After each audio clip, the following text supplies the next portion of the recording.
Mister বিনের নাম শুনেছ? Mister বিন অক্সফোর্ডের ছাত্র ছিল। মিস্টার বিন যখন অক্সফোর্ডে পড়ে তখন তার খুব স্বপ্ন সে নাটিকা করবে। থিয়েটারে সে ভর্তি হয়।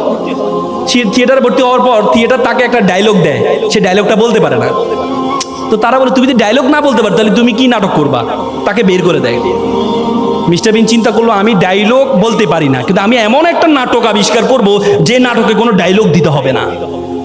3 বছরের মাথায় মিস্টার বিন এমন একটি মুখ অভিনয় আবিষ্কার করলেন, পুরো বিশ্বরে এত আলোড়ন তৈরি হয়েছে, পরবর্তী অক্সফোর্ড থিয়েটার তাকে নিয়ে পুরস্কৃত করেছে।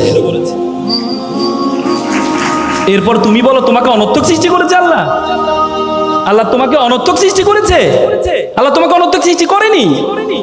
তুমি একটু কালো হলে মন খারাপ করো, হ্যাঁ আমি কালো, আমাকে কেন আল্লাহ অনর্থক সৃষ্টি করেছে? মন খারাপ করো না, করো না?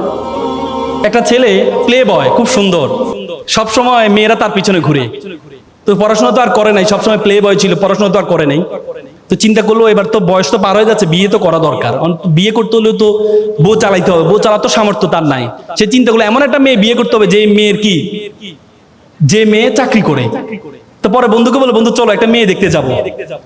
বন্ধু তো ভাবছে যে তার পিছনে সুন্দর সুন্দর মেয়েরা ঘুরে, এমন এক বিশ্ব সুন্দরীকে আজকে দেখতে যাবে, একটা দেখা তো তার খুব শখ।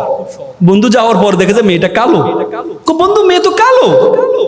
যা বেটা, নদীর জল ঘোলা ভালো, জাতের মেয়ে কালো ভালো। বন্ধু একটু পর বন্ধু তো টেডা। যা বেটা, এটা লক্ষ্মী টেডা।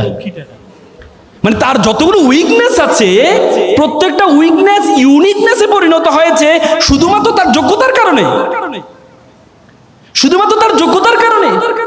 আর তুমি বলো তোমাকে অনর্থক সৃষ্টি করেছে?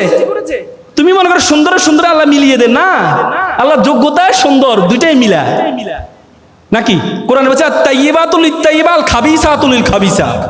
আল্লাহ কোরআনে বলছে যে আমি ভালোর জন্য ভালো রাখি আর খারাপের জন্য খারাপ রাখি। বুঝো না? শুধু সুন্দর দেখলে তোমরা মনে করো সুন্দর মানে অনেক কিছু না। সক্রেটিস একটা চমৎকার কথা, beauty can not escape of calamity. সৌন্দর্য কখনো কলঙ্ক থেকে মুক্ত থাকতে পারে না।